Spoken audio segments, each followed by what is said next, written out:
कैसे हैं आप? उम्मीद है आप लोग ठीक ठाक होंगे। दोस्तों, पहली किताब जो मेरे हाथ में है वो है कश्मीर सरजमीन पशेमानी। जिंदा किताबे के तहत ये शाया हुई है। 160वीं इशात है, यानी 160वीं किताब जिंदा किताबे के तहत शाया हुई। जिंदा किताबें राशिद अशरफ साहब कराची की बड़ी एक इल्म दो शख्सियत हैं। इन्होंने बीड़ा उठाया है कि वो किताबें लोगों के सामने लाएंगे जो इससे पहले शायद लोगों को पढ़ने को नहीं मिली, और बड़े अच्छे होते मौजूद पर ज़्यादातर आबीतियाँ शाया की हैं और बड़ी मुनफरिद आबीतियाँ इन्होंने शाया की हैं। फजली सन्स पे इनकी बहुत सारी किताबें दस्तियाब हैं। ये किताब अभी हाल ही में आई है कश्मीर के हवाले से। ये मकबूजा कश्मीर के हवाले से किताब है। मूसा रज़ा साहब जो इस किताब के मुसन्निफ हैं, लैंड ऑफ रिग्रेट्स, उन्होंने अंग्रेजी में किताब लिखी थी। इसकी तदवीन और तज़ीन जो है वो अतर सिद्दीकी साहब ने की। हिंदुस्तान के अंदर ही उर्दू तर्जुमा शाया हुआ और फिर यहाँ पर जिंदा किताबें के तहत अशरफ साहब ने इसको मुसन्निफ की इजाज़त और मुतरजम की इजाज़त के साथ इस किताब को शाया किया। इस किताब की अहमियत क्या है? इस किताब की बहुत ज़्यादा अहमियत है, इसलिए कि हमारे जो आज़ाद कश्मीर है उसके मुतालिक हमें किताबें पढ़ने को नहीं मिलती, तो मकबूजा कश्मीर के मुतालिक, उसके अंदरूनी हालात से मुतालिक, उसकी अस्करियत पसंदी, उसकी ब्यूरोक्रेसी, उसके सियासतदान, और फिर जो दिल्ली से कंट्रोल किया जाता है उसको, और किस तरह कंट्रोल किया जाता है, और नेहरू से लेकर के और आज जो है वो आज के ज़माने की हुकूमत तक, मोदी साहब तक, किस तरीके से वहाँ पर लोगों का इस्तेहसाल किया गया, या किस तरीके से अस्करियत पसंदी वहाँ बढ़ रही है, और किस तरीके से वहाँ के लोग जो है वो दिल्ली की हुकूमत या जम्मू और कश्मीर की हुकूमत के बिल्कुल मुखालिफ हैं। इसका अंदर बहुत, इस किताब के अंदर बहुत तफसील के साथ इसका जायज़ा लिया गया। मूसा रज़ा साहब चूँकि IAS रिटायर्ड हैं, एक ब्यूरोक्रेट हैं, तो इनका जो ताल्लुक चीफ सेक्रेटरी रहे हैं मकबूजा कश्मीर में 1988 से लेके 2 साल तक, 3 साल तक, तो इनकी जो बातें हैं, इन्होंने जो तजिया किया है, इन्होंने जो हालात लिखे हैं चशमदीद, वो बहुत ज़्यादा अहम है इस हवाले से। अगर हम देखें तो इन्होंने एक तो कश्मीर की पूरी तारीख इन्होंने बयान की है, लेकिन कश्मीर की तारीख इस तरह बयान नहीं की कि यहाँ वो बादशाह रहा, ये बादशाह रहा, वो बादशाह रहा, ये राजा रहा, वो राजा रहा, ऐसा नहीं। बल्कि यूरोपियंस जो है, जो यहाँ कश्मीर में वक्तन फ़वक्तन आते रहे, यंग हस्बैंड आए और बहुत सारे लोग आए, तो उन्होंने, और जो अंग्रेज़ों के ज़माने में थे या उससे पहले थे, या डोगरा राज के ज़माने में थे, या महाराजा कश्मीर के ज़माने में थे, तो उस ज़माने के इन्होंने हालात लिखे हैं। और इन्होंने ये लिखा है कि उस ज़माने में भी जो हुक्मरान तबका था वो किस तरीके से कश्मीर की जो आम आवाम है, ख़ास तौर पर मुसलमान, उनके साथ जो है वो कोई अच्छा सलूक नहीं करता था, बल्कि उनको कुलियों के तौर पर इस्तेमाल किया जाता था। बुलंदी पर जाने के लिए सामान उठाना पड़ता था, और उनके कोई राइट्स नहीं थे, कोई हुकूक नहीं थे, उनकी फसलें दबा ली जाती थी, उनके जानवर ले जाते थे, बल्कि बेगार में पकड़कर हर घर से एक सेहतमंद शख्स को बेगार में पकड़ के ले जाते थे, और वो बेचारा मर जाता था और उसका कोई पुरसान हाल नहीं होता था। फिर इसके अलावा इन्होंने, जो हमें कहीं और पढ़ने को शायद ना मिले, अभी तक मीडिया पर बातें होती हैं लेकिन उसका कोई सबूत नहीं है।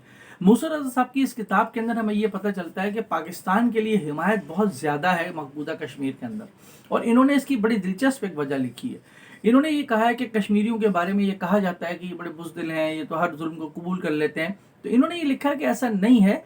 अब जो है वो हालात तब्दील हो गए हैं। किसी ज़माने में ठीक है कि एक उन्होंने रद्द अमल की नफ्सियात के अंदर उन्होंने जब ये सोचा कि हालात तो बदल ही नहीं सकते, तो उन्होंने अपने आप को हालात के मुताबिक ढाल लिया था और जुल्म भी बर्दाश्त करने लगे। लेकिन अब ऐसा नहीं है। 70 साल से, गुज़िश्ता 70 साल से इन्होंने जो बड़ा ज़बरदस्त तज्ज़िया किया है इसके अंदर, इस किताब के अंदर इन्होंने ये बताया कि अब ऐसा नहीं है, पाकिस्तानी हिमायत बदरजे उत्तम मौजूद है। और उसकी वजह इन्होंने ये बताई है कि जो कश्मीर की मौजूदा हुकूमतें रही हैं मुख्तलिफ महाराजा के बाद, डोगरा 1947 के बाद से लेकर आज तक, मोदी साहब तक, और दिल्ली से जिस तरह उसको कंट्रोल किया जाता है, दूसरे दर्जे का शहरी बना के रखा हुआ है कश्मीरियों को, उसकी वजह ये है। अस्करियत पसंदी बढ़ने की जो बुनियादी वजूहात हैं, इस पर इन्होंने बहुत अच्छी बहस की है। वहाँ तालीम नहीं है, रोज़गार नहीं है, सेहत के कोई मसाइल बहुत ज़्यादा हैं आम कश्मीरियों के लिए, उनके लिए नौकरियाँ नहीं हैं, उनको दूसरे दर्जे का शहरी समझा जाता है। वहाँ की जो पुलिस है उसको स्पेशल आर्म एक्ट और फोर्सेस को जो है वो स्पेशल राइट्स दिए गए हैं कि वो किसी के भी घर में घुस सकते हैं, किसी के घर में भी तलाशी ले सकते हैं, किसी को भी उठा के लेके जा सकते हैं।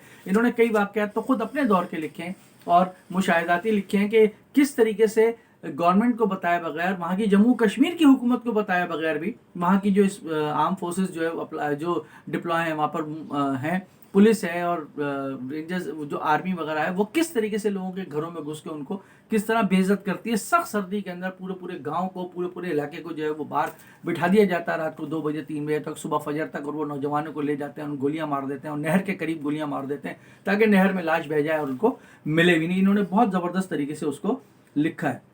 महाराजा कश्मीर के दौर में مسلمانوں کی کیا حالت تھی. اور پنڈت جو ہیں کشمیری پنڈت ایک بہت بڑا مدعا ہے, بہت بڑا یہ ایشو ہے کشمیری پنڈتس کا, کہ شاید ایسا لگتا ہے کہ جیسے مسلمانوں نے جو ہے کشمیری پنڈتوں کے دشمن ہیں اور ان کو بھگایا وہاں سے. ایسا نہیں ہے. انہوں نے کشمیری پنڈت کی پوری تاریخ لکھی ہے کہ اصل میں کشمیری پنڈتوں کا مسئلہ کیا ہے, بلکہ انہوں نے یہ تک لکھا ہے کہ جو وادی کے جو حریت پسند رہنما علی گیلانی صاحب کا انتقال ہوا ابھی, یا شبیر شاہ صاحب, یا یاسین ملک صاحب, یا میر وائز عمر فاروق صاحب, ان سے ان کی ملاقاتیں موسیٰ رضا صاحب کی ہوتی رہی ہیں, اور مختلف جو حریت تحریکیں ہیں اس کے حوالے سے ان کی گفتگو ہوتی رہی. پھر انہوں نے ان کے زمانے میں مفتی محمد سعید صاحب جو وزیر داخلہ تھے اس وقت مرکزی دلی کی حکومت کے, ان کی بیٹی روبیہ سعید کا اغوا ہوا تھا. انہوں نے اس کو پورا زبردست ایک باب لکھا اور انہوں نے یہ بتایا کہ انٹیلیجنس کی کتنی بری صورتحال ہے. انٹیلیجنس جو ہندوستان کی انٹیلیجنس ہے اس کی کتنی بدترین صورتحال ہے کہ اس سے زیادہ معلومات تو ایک عام پولیس والے کو, ایک عام جو اس علاقے کا تھانے دار تھا اس کو تھی. اور وہ کس طریقے سے بالکل انہوں نے دلچسپی نہیں لی روبیہ سعید کو بازیاب کرانے میں. انہوں نے پورا حال لکھا ہے کہ کس طریقے سے یہ انوالو ہوئے, کون کون لوگ انوالو ہوئے, کس طریقے سے دلی کی حکومت نے انٹرفیرنس کیا اور دباؤ ڈالا, اور کس طریقے سے وہ سارا معاملہ انجام تک پہنچا. پھر 87 کے الیکشن جو ہوئے اس میں انہوں نے بتایا کہ مسلمانوں کی جو جماعت تھی MUF اس نے حصہ لیا اور دھاندلی کی گئی. اور انہوں نے یہ لکھا ہے کہ وہ نقطہ آغاز ہے 87, جو یہ موجودہ عسکریت پسندی کی جو تحریک ہے جو ہے چل رہی, وہ 87 کے بعد سے سمجھ لیں کہ زور پکڑا ہے, اور اس کی وجہ الیکشن میں دھاندلی تھی. اور الیکشن میں دھاندلی کر کے اس کو ہرایا گیا. اور تو ہرانے کے بعد لوگوں نے سوچا کہ جب بھارت اپنے آپ کو سیکولر ملک کہتا ہے, جمہوری ملک کہتا ہے, اور وہاں پر جمہوریت کے ذریعے ہمیں اقتدار میں آنے کا حق نہیں ہے, حکومت میں آنے کا حق نہیں ہے, تو پھر دوسرا راستہ انہوں نے اختیار کیا, اور وہ عسکریت پسندی کا راستہ انہوں نے اختیار کیا. تو اس طریقے سے انہوں نے ماؤنٹ بیٹن اور نہرو کی جو کشمیر کو جو شامل کرنے کی کوشش ہے ہندوستان میں, اس کی کوششوں کا ذکر بھی کیا ہے. تو بہت سارے لوگوں کی شاید اس کتاب کو پڑھ کے بھی آنکھیں کھل جائیں جو یہ سمجھتے ہیں کہ شاید پاکستان کی طرف سے جب وہ قبائلی گئے تو اس کے بعد وہ مجبور ہو گیا مہاراجہ. ایسی بات نہیں تھی. اس سے پہلے کیا کوششیں ہو رہی تھی انہوں نے اس کو بھی لکھا ہے. نہرو اور ماؤنٹ بیٹن کیا کوشش کر رہے تھے. نہرو جو ہے وہ پٹانے میں لگے ہوئے تھے شیخ عبداللہ صاحب کو. شیخ عبداللہ صاحب سمجھتے تھے کہ وہ میرے دوست ہیں, اور نہرو اور ماؤنٹ بیٹن جو ہے وہ مہاراجہ پر دباؤ ڈال رہا تھا. کس طریقے سے انہوں نے ٹرائی کا بنایا زبردست. اور وی پی مینن جو پٹیل کے خاص آدمی تھے اور جو ریاستوں کی تقسیم کے ذمہ دار بھی تھے اور ریاستوں پر قبضے کے ذمہ دار بھی تھے, جو ریاستیں تھیں, ان کا بھی حال لکھا ہے کہ انہوں نے بھی اس زمانے میں ایک فارمولہ پیش کیا تھا کہ ہندو کشمیر اور مسلم کشمیر.